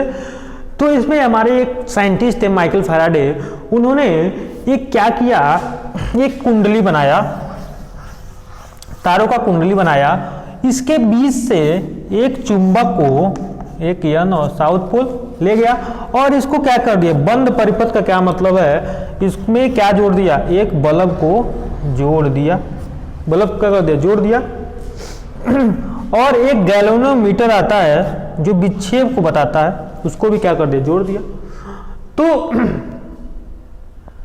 तो क्या किया, इस चुंबक को जब इस परिनालिका जो बनी है, जो हमारा ये ढेर सारा राउंड है, इसके बीच से जब इसको गुजारा गया इस चुंबक को, तो पहले इसके कारण कुछ चुंबकीय क्षेत्र रेखाएं यहाँ बनी होंगी, बल रेखाएं यहाँ भी होंगी, और इसकी कुछ बल रेखाएं यहाँ हैं। जब इसमें अंदर जाएंगी तो क्या यह चुंबकीय जो बल रेखाएं हैं इसमें परिवर्तन लाएंगी। चुंबकीय बल रेखाएं कभी मान लीजिए 2 है, यहाँ या 4 हो जाएगा, निकल जाएगा तो कम हो जाएगा। तो जब भी मैं इसको आगे पीछे किया गया, मीन्स आगे या पीछे मतलब डाल दिया गया, तो देखा गया इसमें क्या आ गया, फ्लक्चुएशन आ गया। जो हमारा गैल्वेनोमीटर है उसमें क्या होगा, फ्लक्चुएशन। मान लीजिए अगर गैल्वेनोमीटर अच्छे से बनाया जाए तो उसमें जो सुई होता है जो 0 लाइन पे होता है, जब ऐसे ले गया तो उसमें एक विक्षेप आ गया इधर, जब इधर ले गया तो विक्षेप आया इधर। तो उन्होंने देखा कि ये जो विक्षेप है वह क्या है, उसमें बल्ब जुड़ा गया तो बल्ब क्या होगा, ग्लो करने लगा। तो फैराडे ने यही पता किया कि जब चुंबक को किसी परिनालिका के अंदर से या किसी बंद परिपथ, क्या यह बंद परिपथ मीन्स किस कहीं ना कहीं जुड़ा हुआ वही बंद परिपथ है, जब चुंबक को इसके बीच से गुजारा गया तो इस जो हमारा गैल्वेनोमीटर है उसमें क्या आ गया, परिवर्तन आने लगा। तो उससे पता चला गया कि इसमें धारा बहने लगी, इसमें बल्ब जोड़ दिया गया, ग्लो हो गई। तो सिंपल सा वही बोले कि जब भी हम किसी बंद परिपथ में किसी चुंबक को ले जाते हैं तो इसमें जो चुंबकीय क्षेत्र रेखाएं हैं उसमें क्या होता है, परिवर्तन होने लगता है। और परिवर्तन होने के कारण इसमें क्या होता है, एक धारा बहने लगती है। इसी घटना को क्या बोलते हैं, विद्युत चुंबकीय प्रेरण कहते हैं। और यह परिवर्तन होने के कारण एक प्रेरित विद्युत धारा बहती है, उसे क्या बोलते हैं, प्रेरित विद्युत चुंबकीय प्रेरण कहलाता है। सिंपल सा पढ़ लीजिए, किसी बंद परिपथ में चुंबकीय बल रेखा हो या फ्लक्स के परिवर्तन होने के कारण उसमें विद्युत धारा बहने लगती है। यह घटना विद्युत चुंबकीय प्रेरण कहलाता है। माइकल फैराडे ने 2 नियम दिए थे। फैराडे नियम पढ़ने से पहले एक चीज और समझ लीजिए कि उन्होंने देखा कि अगर मैं इस कॉइल की संख्या को बढ़ा दे रहा हूं, मतलब अगर मान लीजिए मेरे पास 2 ही कॉइल है, मतलब 2 राउंड मैंने फेरे लिया है, तो जो हमको विद्युत धारा मिल रही है वो कहीं ना कहीं कम मिल रही है। लेकिन मैं अगर फेरों की संख्या बढ़ा दे रहा हूं तो ज्यादा परिवर्तन होगा। ज्यादा परिवर्तन होने के कारण हमें क्या होंगे, और ज्यादा क्या मिलेंगे, विद्युत धारा मिलने लगेंगे। तो माइकल फैराडे ने इस विद्युत चुंबकीय प्रेरण के नियम को दिया था। उन्होंने देखा कि अगर मैं कुंडली की संख्या बढ़ा दे रहा हूं, जितना बढ़ा रहा हूं जिसके उतना ही धारा हमको ज्यादा मिल रहा है। क्यों? क्योंकि जितना ज्यादा हमारा कुंडली रहेगा उतनी क्षेत्र रेखाएं क्या होंगी, परिवर्तित होंगी। और क्षेत्र रेखाएं अगर परिवर्तित हो गई ज्यादा तो क्या ज्यादा बहने लगेगी, विद्युत धारा बहने लगेगी। मतलब कम, अगर हमारा कम राउंड है मीन्स कम कुंडली है तो कम धारा, ज्यादा कुंडली है तो ज्यादा धारा। माइकल फैराडे ने 2 नियम दिए थे। माइकल फैराडे के 2 नियम थे। अगला आप पढ़ते हैं।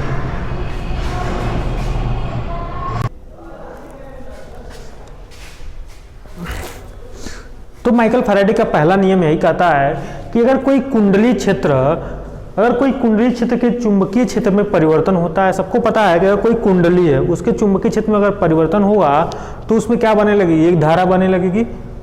परिवर्तित होता है तो उसमें एक विद्युत वाहक बल उत्पन्न होता है। जो विद्युत वाहक बल उत्पन्न होता है वही बल एक प्रेरित विद्युत धारा बहाती है। मतलब वो जो बल उत्पन्न होता है जब चुंबकीय क्षेत्र में आप परिवर्तन करेंगे तो एक बल उत्पन्न होता है जिसे बोलते हैं प्रेरित विद्युत वाहक बल। और उस बल के कारण क्या करता है, एक धारा को बहाने को मजबूर करता है। उसी को बोलते हैं प्रेरित विद्युत वाहक धारा। देखिए, किसी कुंडली के चुंबकीय क्षेत्र में जब परिवर्तन होता है तब उसमें एक विद्युत वाहक बल उत्पन्न हो जाता है तथा यह विद्युत वाहक बल विद्युत धारा को प्रेरित करती है। विद्युत धारा को प्रेरित करती है कि तुम चलो, जिसे प्रेरित विद्युत धारा कहते हैं। इस बल को प्रेरित विद्युत वाहक बल कहते हैं। सिंपल सा है, कोई कुंडली है हमारे पास, सबको पता है कुंडली है। अगर मैं इसके चुंबकीय क्षेत्र में परिवर्तन कर दूं, कोई चुंबक ला करके इसको मैं क्या कर दूं, किसी से जोड़ दूं, बल्ब से जोड़ दूं, ठीक है। इसके यहाँ से क्या होगा, चुंबक को गुजारूं तो क्या इसके चुंबकीय क्षेत्र जो बल रेखाएं हैं उसमें परिवर्तित होंगी। भाई ये भी जाएगा, इसका पहले से है तो कुछ बढ़ जाएगा, ले आएंगे तो चुंबकीय क्षेत्र रेखाओं का परिवर्तन होगा। इस परिवर्तन के कारण एक बल आएगा जो क्या करेगा, विद्युत धारा को प्रेरित करेगा कि तुम चलो। विद्युत धारा चलेगी, प्रेरित किया, चली, इसी को कहते हैं प्रेरित विद्युत धारा। तथा इस बल को क्या कहते हैं, प्रेरित विद्युत वाहक बल। तो प्रेरित विद्युत वाहक बल के कारण ये धारा बहती है और हमारा बल्ब क्या होता है, ग्लो हो जाता है। सिंपल सा प्रथम नियम है। अब जो विद्युत वाहक बल होता है ये कहता है कि चुंबकीय फ्लक्स में परिवर्तन बटे समय परिवर्तन। जितना ज्यादा चुंबकीय फ्लक्स में परिवर्तन होगा, फ्लक्स का कई लोग नहीं समझ होंगे, फ्लक्स का सिंपल सा अर्थ है चुंबकीय बल रेखा से। फ्लक्स मीन्स चुंबकीय, ऐसे मानिए चुंबकीय बल रेखा है, चुंबकीय बल रेखा है, चुंबकीय बल रेखा है, चुंबकीय बल रेखा, चुंबकीय बल रेखा, इसको क्या बोलते हैं, फ्लक्स बोलते हैं। क्या बोलते हैं, फ्लक्स बोलते हैं, ठीक है। इसे फाई से दिखाते हैं, फ्लक्स को फाई से लिखते हैं। तो विद्युत वाहक बल ज्यादा कब होगा, जब ये ज्यादा लाइन बनाएंगी। और लाइन ही क्या है हमारा, चुंबकीय फ्लक्स में परिवर्तन। जितना ज्यादा परिवर्तन होगा उतना ज्यादा क्या होगा, बल बनेगा। यानी बल ज्यादा बन रहा है समय के हिसाब से, यानी समय परिवर्तन के हिसाब से जितना ज्यादा चुंबकीय फ्लक्स में परिवर्तन होगा वही क्या हमारा विद्युत वाहक बल हो। इसे नेगेटिव मतलब माइनस साइन से परिवर्तित करते हैं, माइनस डेल्टा फाई चुंबकीय फ्लक्स में परिवर्तन बटे समय में परिवर्तन, यही हमारा क्या आ जाएगा, विद्युत वाहक बल आ जाएगा। इलेक्ट्रिक जनरेटर के बारे में आज पढ़ेंगे, जिसे हिंदी में बोला जाता है विद्युत जनित्र। विद्युत जनित्र आपके घरों में होगा, जिसे जनरेटर बोलते हैं आप लोग। उसका काम क्या है, आप देखते हैं अगर कोई चीज घूमता है तो उससे क्या निकलता है, बिजली बनता है। देखते हैं आपके जनरेटर में एक फ्लाई व्हील होता है, गोल सा घूमता रहता है, और एक अल्टरनेटर लगा होता है, वो क्या करता है, बिजली को बनाता है। यानी हमारा जो विद्युत जनित्र है मीन्स इलेक्ट्रिक जनरेटर है, वो कहीं ना कहीं क्या करता है, यांत्रिक ऊर्जा को किसमें बदल देता है, विद्युत ऊर्जा। यांत्रिक ऊर्जा क्या, जैसे नाचना हुआ, जैसे फ्लाईव्हील नाचता है, इसको क्या बोलते हैं, यांत्रिक ऊर्जा। और जो हमें अल्टरनेटर से मिलता है वो क्या मिलता है, विद्युत मिलता है। यानी क्या करता है, सिंपल सा विद्युत जनित्र का क्या काम है कि यांत्रिक ऊर्जा को किस में बदल देना, विद्युत ऊर्जा में बदल देना। यही हमारा क्या है, विद्युत जनित्र है। ये किस सिद्धांत पे काम करता है, यह एक ही सिद्धांत पे काम करता है, विद्युत चुंबकीय प्रेरण के सिद्धांत पर काम करता है।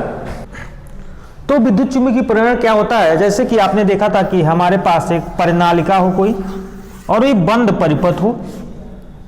इस परिपथ में मान लीजिए मैंने एक बल्ब को जोड़ दिया, इसमें एक गैल्वेनोमीटर भी जोड़ दिया,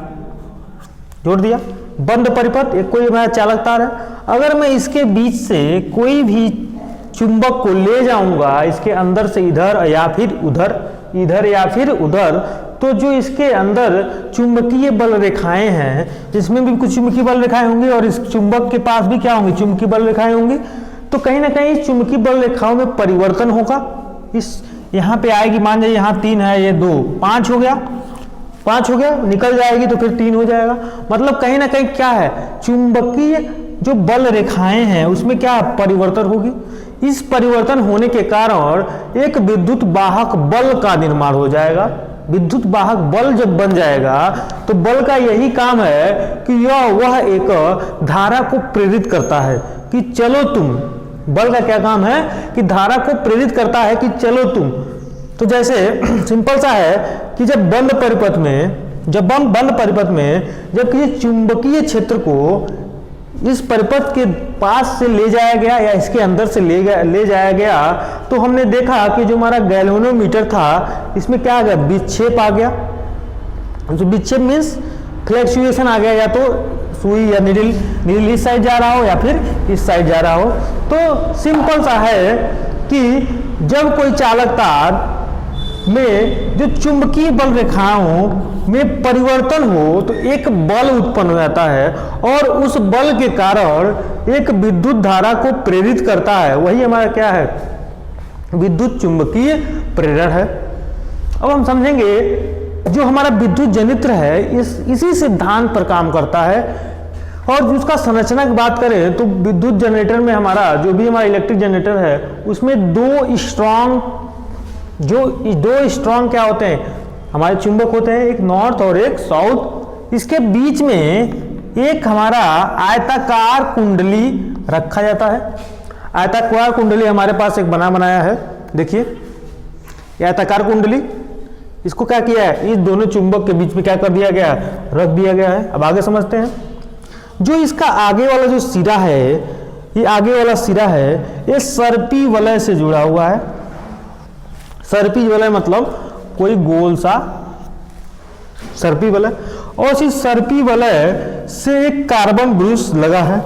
संरचना की बात हो रही है, कार्बन ब्रूस लगा है और इस कार्बन ब्रूस से होते हुए इस परिपथ को आगे ले आकर के इसको क्या कर दिया, बंद कर दिया गया। मीन्स क्या कर दिया जाए, एक बल्ब को जोड़ दिया गया, एक गैल्वेनोमीटर को जोड़ दिया, कुंजी को जोड़ दिया, सबको क्या कर दिया जाए, ऑन कर दिया जाए। और जो दूसरा सिरा है, इस कुंडली का जो पहला सिरा था, पहले सर्पी वलय, इस सर्पी वलय के B1 जो हमारा कार्बन ब्रूस था उससे जुड़ा था, आगे निकल गया। जो दूसरा सिरा है इसका काम खत्म। जो दूसरा सिरा है वह कहीं ना कहीं सर्पी वलय सेकेंड वाले से जुड़ा है, हमारा ये वाला R2। इसमें भी कार्बन ब्रूस लगा है, कार्बन ब्रूस इसमें भी लगा है, और यह कार्बन ब्रूस कहीं ना कहीं जाकर के दूसरा सिरा कंप्लीट कर दिया, यानी कि क्या बन गया, बंद परिपथ बन गया। और हम जानते हैं कि जो हमारा जनरेटर होता है किस सिद्धांत पर काम करता है, विद्युत चुंबकीय प्रेरण के सिद्धांत पर काम करता है। और विद्युत चुंबकीय प्रेरण क्या होता है, जब हम क्या करते थे, इलेक्ट्रिक जो हमारा विद्युत जो क्षेत्र के चुंबकीय बल रेखाएं हैं, जो भी चुंबकीय बल रेखाएं हैं उसमें परिवर्तन जब हम करते थे तो कहीं ना कहीं एक अंदर से उसके बल उत्पन्न होता था, जिसे विद्युत वाहक बल कहते थे। और इसी विद्युत वाहक बल के कारण एक करंट, यानी कि एक विद्युत धारा प्रेरित होती थी। प्रेरित मतलब जो बल था वो कहीं ना कहीं प्रेरित करता था एक धारा को कि तुम क्या कर दो, बह दो, उसे क्या कहते थे, विद्युत चुंबकीय प्रेरण कहते हैं। तो समझिए बात को, मैंने क्या किया, दो स्ट्रॉन्ग मैग्नेट के बीच में क्या रख दिया, एक आयताकार कुंडली को क्या कर दिया, मैं रख दिया, प्लेस कर दिया।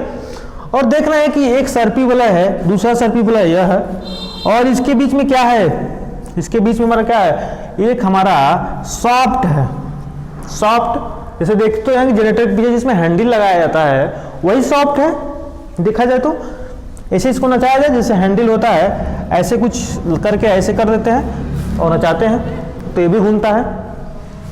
तो अब हमारा संरचना में बस यही है, इसमें देखिए संरचना में क्या लिखा गया है, एक ABCD कुंडली जो चुंबक के बीच में रखा गया है, एक ABCD कुंडली है जो कहाँ रख दिया गया, चुंबक के बीच रखा गया, पहला पॉइंट हो गया।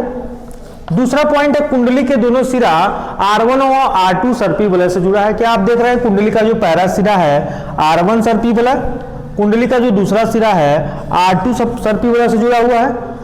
और तीसरा पॉइंट है B1 और B2 कार्बन ब्रश है, जो हमारा B1 भी कार्बन ब्रश है और ये हमारा क्या है B2 कार्बन ब्रश हो गया। तथा सर्किट परिपथ को क्या करते हैं, पूरा करते हैं, यानी जो हमारा सर्किट है, जो हमारा परिपथ है वो कहीं ना कहीं कंप्लीट हो जा रहा है। तो अब हम आगे कार्यविधि के बारे में बात करेंगे। तो अब हम कार्यविधि के बारे में पढ़ेंगे कि कैसे एक कार्य करता है हमारा जो इलेक्ट्रिक जनरेटर है, कैसे काम करता है। तो सिंपल सा देखिए हमारा क्या है, ABCD एक कुंडली है जो आयताकार है, आयताकार कुंडली है। अगर मैं इसको यहाँ पे बनाऊँ बढ़िया से, ऐसा कुछ है ABCD, ऐसा है, इसका एक कनेक्शन यहाँ पर है और दूसरा कनेक्शन कहाँ है, यहाँ पर है, मतलब एक कनेक्शन यहाँ पर और दूसरा कनेक्शन कहाँ है, यहाँ पर। A है, B है और C है और D है, ऐसा कुछ है। यही चीज़ मैं यहाँ लिख दिया हूँ, कोई किसी की दिक्कत नहीं है। तो ये जो हमारा कैसे क्रिया विधि है, ये इस पर फ्लेमिंग के जो दाएं हाथ का नियम है इस पर पूरा क्या करता है, काम करता है। और आप जानते हैं फ्लेमिंग का दाएं हाथ का क्या नियम है कि मेरा दाएं हाथ का नियम VBI, बाएं हाथ का क्या नियम था, FBI फोर्स, B चुंबकीय क्षेत्र, I क्या था, करंट की दिशा। इसमें अब करना है मुझे, क्या करना है, VBI मीन्स एक V को बताता है, दूसरा B को बताता है और तीसरा किसको बताता है, I, मतलब एक वेलोसिटी को बताता है। दाएं हाथ का क्या नियम है, एक हमारा जो हमारा अंगूठा है बताएगा कि किसी चालक तार पर लगने वाले वेलोसिटी मीन्स वेग की दिशा, इस पर लगाएगा कि जो चुंबक क्षेत्र की दिशा किधर है, और ये बताएगा हमारा विद्युत धारा की दिशा। यही हमारा क्या है, फ्लेमिंग के दाएं हाथ का नियम। इसको और डीप पे पढ़ना है तो मेरे अगले वीडियो में है। तो अब मुझे क्या करना है, मान जाइए मेरे पास चालक तार कोई अभी AB है, मैंने इधर से क्या किया, AB है, और ये कहाँ रखा है, दो चुंबक के बीच में रखा हुआ है, दो स्ट्रॉन्ग चुंबक के बीच में रखा है। अगर मैं अभी भुजा AB की बात करूं, यानी भुजा AB की बात करूं, तो जब मैं इस पर, जब मैं फ्लेमिंग के दाएं हाथ का नियम लगाऊंगा, तो दाएं हाथ का नियम लगेगा तो क्या कहेगा, आप देख रहे हैं चुंबकीय क्षेत्र की दिशा किधर है, इधर की ओर है। तो अगर मैं इसको ऐसा सेट करूं कि चुंबकीय क्षेत्र की दिशा कहाँ हो, इधर की ओर हो, और पहले किया मैंने, मान जाइए कि ये मेरा क्या है, ये धारा ऐसे बह रही है, ऐसे होकर के यहाँ होकर के यहाँ निकल जा रही है। तो अगर आप फ्लेमिंग के दाएं हाथ का नियम लगाएंगे तो हमारा जो तर्जनी उंगली क्या बताता है, चुंबकीय क्षेत्र की दिशा। जो ऊपर वाला अंगूठा है क्या बताता है, हमारा जो भी चालक तार रहेगा उस पर लगने वाले जो बल है उसकी वेलोसिटी मीन्स वेग की दिशा बताएगी, और जो ये वाला बताएगा करंट की दिशा। तो करंट दिशा मान लीजिए अभी ऊपर है शुरू में, तो मैं जब ऊपर कर दिया करंट की दिशा, और ये चुंबकीय क्षेत्र आप देख ही रहे हैं N2S होता है, तो मैं चुंबकीय क्षेत्र में के हिसाब से रखा हूँ, और इस जिधर हमारा धारा फ्लो हो रहा है उधर रखा हूँ। तो यह अंगूठा क्या बताता है, इस चालक तार पर लगने वाले बल की जो वेग है उसकी दिशा। तो ऐसे देखिए इधर हमारा क्या है, चुंबकीय क्षेत्र, इधर हमारा क्या धारा बह रही है, तो इस पर किधर बल लगेगा, बाहर की ओर। मतलब ये भुजा कहाँ जाना चाहेगी, बाहर की ओर। अगर यह भुजा बाहर की ओर आना चाहेगी तो ये वाला कहाँ जाना चाहेगी, सेम देखिए ऐसा है, अभी करंट ऊपर था, अभी करंट कहाँ है, नीचे है। ऐसे सेम चुंबकीय क्षेत्र की दिशा तो वही है, लेकिन अंगूठा कहाँ हो गया, अंदर की ओर। मतलब कहाँ जाएगी, अंदर की ओर। ये बाहर की ओर आएगी, वो वाला कहाँ जाएगा, अंदर की ओर। ऐसा कुछ, जैसे ये बाहर आ रहा है और पीछे वाला कहाँ जा रहा है, अंदर की। मान लीजिए ये भी भुजा है, ये कहाँ आ रहा है, बाहर आ रहा है, और सीढ़ी कहाँ आ रहा है, इधर जा रहा है। ऐसे ऐसे ऐसे ऐसे था, बाद में कैसे हो गया, ऐसे ऐसे था, बाद में कैसे हो गया, ऐसे। ऐसा क्यों, फ्लेमिंग के दाएं हाथ के नियम से, कि अगर कोई किसी परिपथ में धारा कहीं किसी दिशा में बह रही है, चुंबकीय क्षेत्र भी दिया है, तो उस पर लगने वाले जो बल की वेलोसिटी की, जो बल की वेग की दिशा होगी, जिधर की ओर जाएगा उसकी दिशा को कौन बताएगा, अंगूठा बताएगा। सिंपल सा है, देखिए ऐसा बाहर की ओर पहले, लेकिन जब इधर आ जाएगा हमारा ऐसे था, ऐसे कर दिए तो अंदर की ओर हो गया। बस समझ गए? तो पहले ऐसे था, बाद में कैसे हो जाएगा ऐसे, मतलब आधा चक्कर के पहले कैसे था, ये भी ऐसे था, लेकिन जैसे ही आधा चक्कर बाद हो जाएगा तब देखते हैं क्या होता है। तो अगर देखा जाए इसमें कि तो ए बी में प्रेरित विद्युत धारा किधर होगी, ए बी में प्रेरित विद्युत धारा कहाँ है, ए से बी, ए से बी, और सी डी में प्रेरित विद्युत धारा कहाँ होगी, सी से डी, सी से D, A B C D. तो जो धारा हमारा बना फाइनल क्या बना, ए से बी, बी से सी और सी से डी। क्लियर है यहाँ तक कि ए से बी, बी से सी, सी से डी हमारे यही था।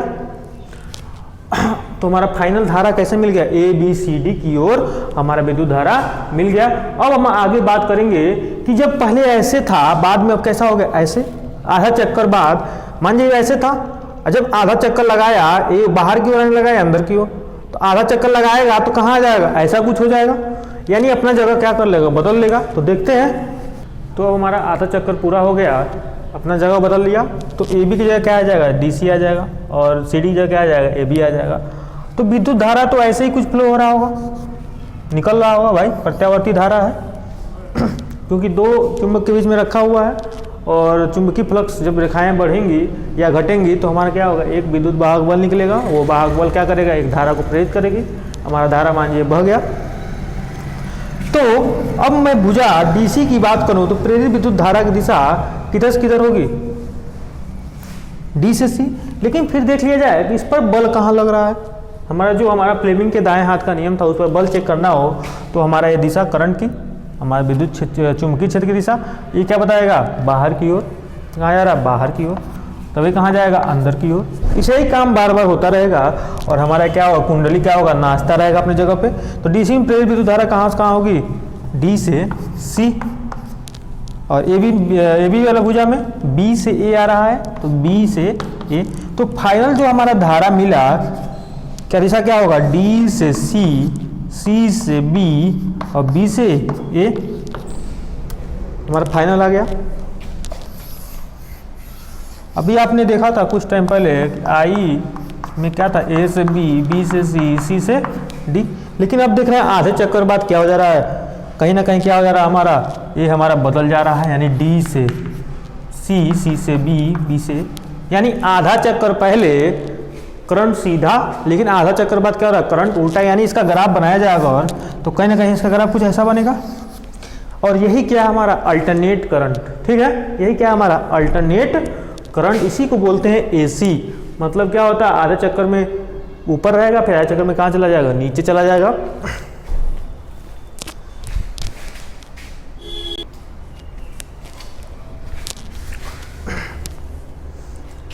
और इसी बदलाव को क्या बोलते हैं, प्रत्यावर्ती धारा बोलते हैं। अब अगला टॉपिक हमारा है कार्य विधि, क्रिया विधि, कैसे कार्य करता है ढंग से।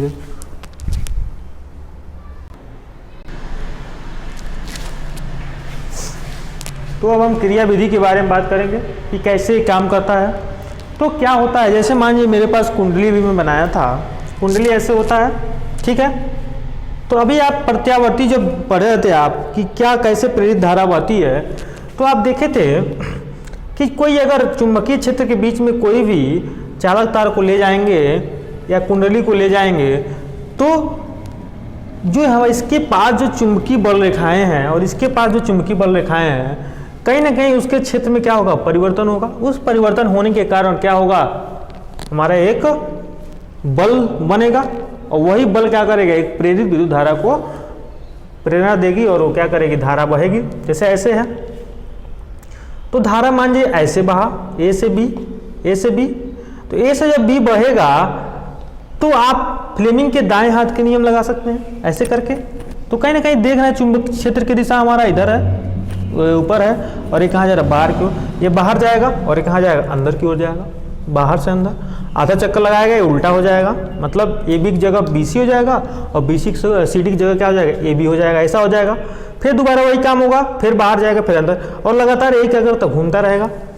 और इसका जो पहला कनेक्शन है सर्पी बोला R1 से है, जो B1 से जुड़ा हुआ है, और दूसरा जो हमारा है वो कहाँ जुड़ा हुआ है, BTU से जुड़ा हुआ, और इसका कनेक्शन हमारा लोड में हो गया, चाहे वो आप गैल्वेनोमीटर लगा लीजिए या फिर कोई लोड दशा लीजिए या बल्ब लगा दीजिए, वो बल्ब हमारा क्या हो जाएगा, ग्लो हो जाएगा। यही हमारा विद्युत जनरेटर का क्रिया विधि है। सिंपल सा आप लिख सकते हैं कि जब हम किसी दो स्ट्रॉन्ग चुंबक के बीच में जब कोई कुंडली को रखते हैं तो उसके चुंबकीय क्षेत्र के परिवर्तन होने के कारण उस कुंडली में विद्युत धारा बहने लगती है। धारा बहने के हिसाब से फ्लेमिंग के दाएं हाथ के नियम से जब कोई धारा बहती है तो चुंबकीय क्षेत्र दिशा और विद्युत धारा की दिशा हमेशा 90 डिग्री पर होती है। तो जो हमारा अंगूठा बताएगा वो बाहर की ओर जाएगी। तो देख रहे हैं हम बाहर की ओर जा रहा है, जिससे क्या हो रहा है, CD भुजा बाहर की ओर और DC भुजा का अंदर की ओर अंदर चली जाती है।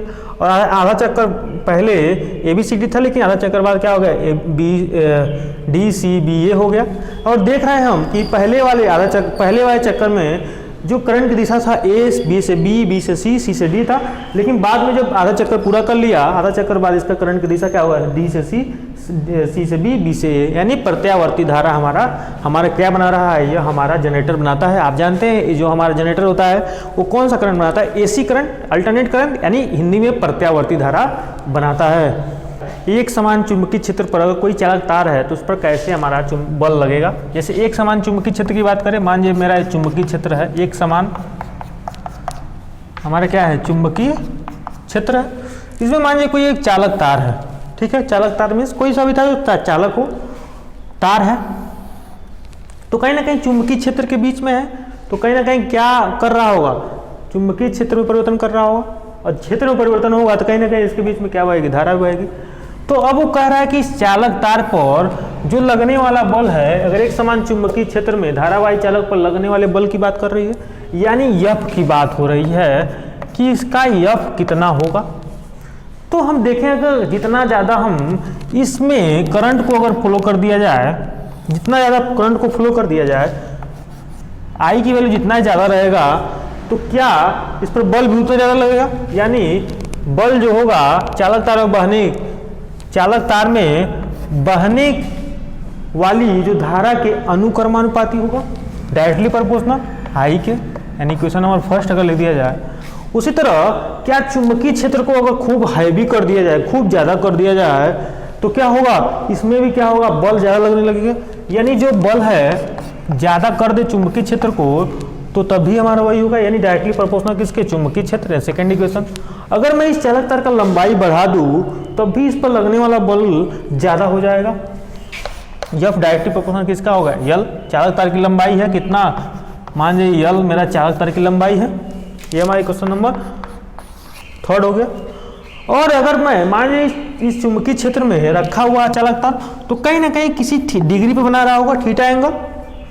तो यही कहता है कि चुंबकीय क्षेत्र तथा हमारे जो चालक तार के बीच जया के अनुक्रमानुपाती होता है, यानी जो बल होता है कहीं ना कहीं समानुपाती किसका है, साइन थीटा। Equation number 4। अगर मैं चारों इक्वेशन को एक बराबर कर दूं फ्रॉम 1 2 3 एंड 4 तो क्या होगा, F डायरेक्टली प्रोपोर्शनल किसका हो जाएगा, IBL साइन थीटा। अगर मैं डायरेक्टली प्रोपोर्शनल हटाता हूं तो कोई ना कोई कांस्टेंट आता है, तो KIBL साइन थीटा हमारा क्या आ जाएगा, एक इक्वेशन आ जाएगा। और ये इतना ज़्यादा इंपॉर्टेंट इक्वेशन है कि इससे क्वेश्चन आना ही आना रहता है बोर्ड एग्जाम में। इस वाले इक्वेशन से F बराबर KIBL साइन थीटा। अगर क्वेश्चन में K की वैल्यू नहीं दिया है तब तो हम छोड़ देते हैं, 1 मान लेते हैं, लेकिन वैसे F बराबर क्या होता है, IBL साइन थीटा। अगर मान जाइए इस बार, पिछली बार तो हमारा दिया था और इस बार आवेश दे दे, कोई अगर आवेश दिया हो और वह v वेग से चल रहा हो तो उस पर जब बल की बात करें तो हमारा F बराबर हो जाएगा QBV साइन थीटा। हमारा क्या आ जाएगा, ये इक्वेशन काम में ले लेंगे, इक्वेशन QBV साइन थीटा।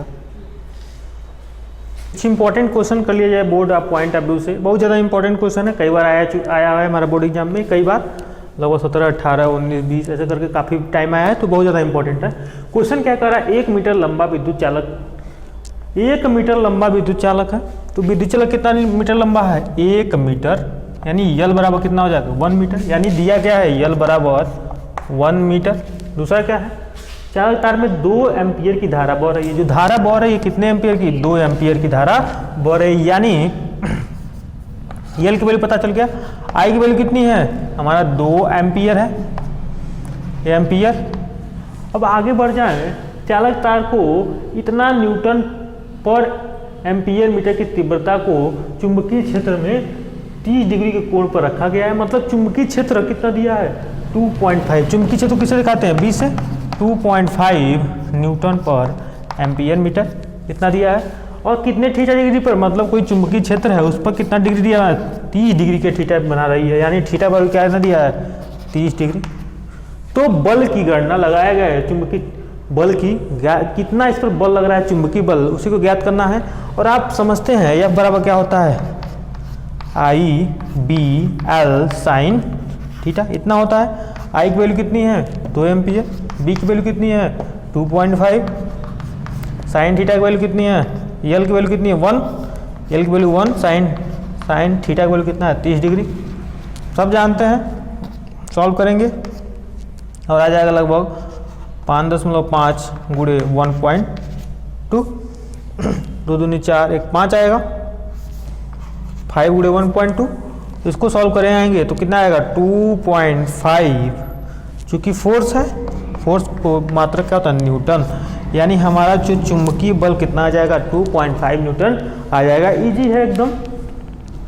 तो मेरा अगला जो क्वेश्चन कहता है कि अगर 3.2 × 10⁻⁻19 कूलाम का कोई आवेश है और जो आवेश है 10⁻6 मीटर पर सेकेंड के वेग से क्या कर रहा है, जा रहा है, से 3 वेबर पर मीटर स्क्वायर तीव्रता वाले चुंबकीय क्षेत्र के 60 डिग्री पर प्रवेश करता है। यानी जो दिया है वो लिख दूँ, कितना कूलाम आवेश दिया है, Q की वैल्यू कितनी दी है, 3.2 × 10⁻⁻19 कूलाम। V की वैल्यू कितना दिया है, 10⁻6 मीटर पर सेकेंड। और हमारा जो 3 वेबर पर मीटर स्क्वायर तीव्रता है, यानी चुंबकीय क्षेत्र दिया है कितना, 3 weber per metre square, 3 weber per metre square. अब थीटा दे दिया है, चुंबकीय क्षेत्र कितना थीटा कर रहा है, 60 डिग्री पर कर रहा है। तो पूछ रहा है कि जो आवेश है उस पर कितना बल लगेगा। मान लीजिए कोई सा भी आवेश है, वही आवेश से पूछ रहा है कितना बल लगेगा, F पूछ रहा है। मान लीजिए मेरा F बराबर क्या होता है, QV/B साइन थीटा, यही होता है। क्यों सॉल्व कर लेंगे। Q की वैल्यू कितनी दी है, 3.2 × 10⁻⁻19। B की वैल्यू कितनी दी है, B हमारा है 3 वेबर। V की वैल्यू कितनी है, 10⁻6 प्लस का 6 है, यस 10⁻6 साइन 60, यही होगा। तो करेंगे तो हो जाएगा 3 दूनी 6 और 3 दूनी 6, 3 3 के 9, 9.6 × 10⁻⁻, कितना हो जाएगा 13 × √3/2। इसको 2 सॉल्व करेंगे कितना आएगा, 8.31 × 10⁻13 न्यूटन। यह बराबर क्या आ जाएगा, यह बराबर 8.313 न्यूटन हमारा एक आंसर आ जाएगा। तो सिंपल सा था कि कोई आवेश है उसका कुछ भी दिया रहेगा, हमें फार्मूला पता होना चाहिए क्या, F बराबर QBV साइन थीटा। अगर ये उसके फॉर्म में दिया होगा तो यह बराबर क्या होता है, IBL साइन थीटा। सिंपल सा है। थीटा कोई सा भी दिया हो सकता है क्वेश्चन में थीटा की वैल्यू बदल दे, हो सकता है कहे समांतर है, समांतर जब चुंबकीय क्षेत्र के समांतर जब कोई चीज हो जाएगा थीटा की वैल्यू क्या आ जाएगा, 0। और कह दे लंबवत है चुंबकीय क्षेत्र के तो क्या आ जाएगा, थीटा की वैल्यू कितना आ जाएगा, 90। इसी तरह क्वेश्चन आएंगे। और कह दे कोई थीटा वैल्यू दिया तो कोई बात ही नहीं है। अगर वह एक भाषा में लिखा है कि चुंबकीय क्षेत्र के लंबवत है, मान लीजिए थीटा की वैल्यू हमको नहीं पता होता, कहता चुंबकीय क्षेत्र के लंबवत है, तो थीटा कितना ले लेते, 90 डिग्री। अगर यह कह देता कि चुंबकीय क्षेत्र के क्या करता समांतर है, तो थीटा की वैल्यू कितनी थी, 0 आती। तो चाहे इस फॉर्म में पूछ ले आवेश के रूप में, चाहे कोई चालक तार की लंबाई देकर के बल पूछ ले, तो आप इजीली क्या कर लेंगे। अब शॉर्ट में एक क्वेश्चन बार बार पूछता है दिक्पात कोण क्या होता है। तो दिक्पात कोण जब भी पूछेगा तो आप समझिए क्या करना है। जैसे मान लीजिए मेरा पृथ्वी है गोल सा, इसके क्या होंगे, मान लीजिए ये नॉर्थ है, ये साउथ है, ये मान लीजिए ये ईस्ट है, क्या है वेस्ट है, सिंपल सा है। लेकिन जब आप चुंबक को कहीं रखते हैं तो देखते हैं कि इस मान लीजिए अगर चुंबक को हम ऐसे हवा में छोड़ते हैं तो एग्जैक्ट उत्तर की ओर नहीं जाता है, एग्जैक्ट उत्तर से थोड़ा सा विक्षेप करता है। मतलब कहीं ना कहीं मेरा मान लीजिए चुंबक कहाँ रुकता है, यहाँ रुकता है। ऐसा ही होता है जब आप करेंगे चुंबक प्रयोग, तो आप जब उसको हवा में लटकाएंगे तो देखेंगे कि एक्यूरेट वो उत्तर की ओर नहीं रुकेगा। जैसे मेरा मान लीजिए उत्तर है हमारा, ये हमारा मान लीजिए उत्तर है, मीन्स नॉर्थ है, ये दक्षिण है। जब आप चुंबक लटकाएंगे ना तो एकदम ऐसे नहीं रुकेगा, वह ऐसे रुकेगा। मतलब रुक तो उत्तर ही रहा है, लेकिन थोड़ा सा उत्तर और पश्चिम के बीच क्या करेगा, रुकेगा। उत्तर और पश्चिम के बीच रुकेगा। मान लीजिए कुछ ऐसा रुक गया, अगर इसको पश्चिम मान लें, इसको क्या कर लें पूरब, ऐसा कुछ रुका, तो भौगोलिक यामोत्तर कौन सा है, जो भौगोलिक अक्ष है, मीन्स जैसा हमारा पृथ्वी है उसका यामोत्तर यह होगा। यानी भौगोलिक यामोत्तर और चुंबकीय यामोत्तर कौन होगा भाई, चुंबक के हिसाब से दिशा आया है। चुंबकीय यामोत्तर, भौगोलिक यामोत्तर, चुंबकीय यामोत्तर के बीच के कोण को क्या बोलते हैं, दिक्पात का कोण कहते हैं। जैसे यहाँ लिखा है देख लीजिए, पृथ्वी पर भौगोलिक यामोत्तर व चुंबकीय यामोत्तर के बीच का कोण उस स्थान का दिक्पात कोण कहलाता है। समझ गए बात को, भौगोलिक यामोत्तर और चुंबक के कारण जो यामोत्तर बन रहा है उसके बीच के कोण को क्या बोलते हैं, दिक्पात का कोण बोलते हैं। अब जो मेरा पॉइंट है नमन कोण क्या होता है, मेरा आखिरी टॉपिक, इस चैप्टर का आखिरी टॉपिक है, आपको रुकना नहीं है। नमन कोण और या इसका दूसरा नाम होता है नति कोण। अभी क्या होता है इसको समझते हैं। जैसे मान लीजिए मेरे पास कोई चुंबकीय तीव्रता है, और जो चुंबकीय तीव्रता है मान लीजिए मेरा एक क्षैतिज तीव्रता है, हमारा क्या है क्षैतिज तीव्रता एक हो, और दूसरा हमारा ऊर्ध्वाधर तीव्रता हो, मतलब लंबवत, पहला क्षैतिज और दूसरा क्या ऊर्ध्वाधर, मीन से क्या है क्षैतिज तीव्रता, क्षैतिज तीव्रता, और ये क्या है ऊर्ध्वाधर तीव्रता, ऊर्ध्वाधर तीव्रता की परिणामी तीव्रता क्या होगा भाई, क्षैतिज तीव्रता ऊर्ध्वाधर तीव्रता है, इसका परिणामी तीव्रता क्या होगा, इन दोनों के बीच में यही क्या होगा परिणामी तीव्रता, इसको बोलेंगे परिणामी तीव्रता, परिणामी तीव्रता। यानी अब कहा जाए कि जो हमारा नमन कोण क्या होता है, यह वही कहता है कि क्षैतिज तीव्रता तथा ऊर्ध्वाधर तीव्रता के परिणामी तीव्रता तथा क्षैतिज तीव्रता के बीच बना कोण ही क्या हमारा नमन कोण है। सिंपल सा है, कुछ नहीं कहा है। एक क्षैतिज तीव्रता है, एक ऊर्ध्वाधर तीव्रता है, इसके बीच क्या आएगा एक परिणामी तीव्रता होगा। जो परिणामी तीव्रता है और जो क्षैतिज तीव्रता है इसके बीच का जो कोण है वही क्या हमारा है नमन कोण। क्षैतिज तीव्रता और परिणामी तीव्रता के बीच का कोण क्या है नमन कोण, इसी को नति कोण भी कहते हैं। बड़ा इसलिए देखिए लिखा भी है, पृथ्वी के क्षैतिज तथा ऊर्ध्वाधर तीव्रता के परिणामी तथा क्षैतिज तीव्रता के बीच के कोण को क्या बोलते हैं नमन कोण बोला जाता है। तो आई होप ये सारा चीज खत्म हो गया है। मैक्सिमम जो भी इंपॉर्टेंट चैप्टर थे हमारे, जो भी इंपॉर्टेंट कॉन्सेप्ट थे इस चैप्टर के, जो बोर्ड पॉइंट ऑफ व्यू से इंपॉर्टेंट थे, मैंने वो करा दिया है। अगर मेरा गारंटी है कि ये अगर आप पूरा मन से देखते हैं, पूरा करके प्रैक्टिस करके जाते हैं, तो इस चैप्टर से पूरे के पूरे नंबर आप ला पाएंगे। तो आई होप वीडियो आपको अच्छा लगा हो।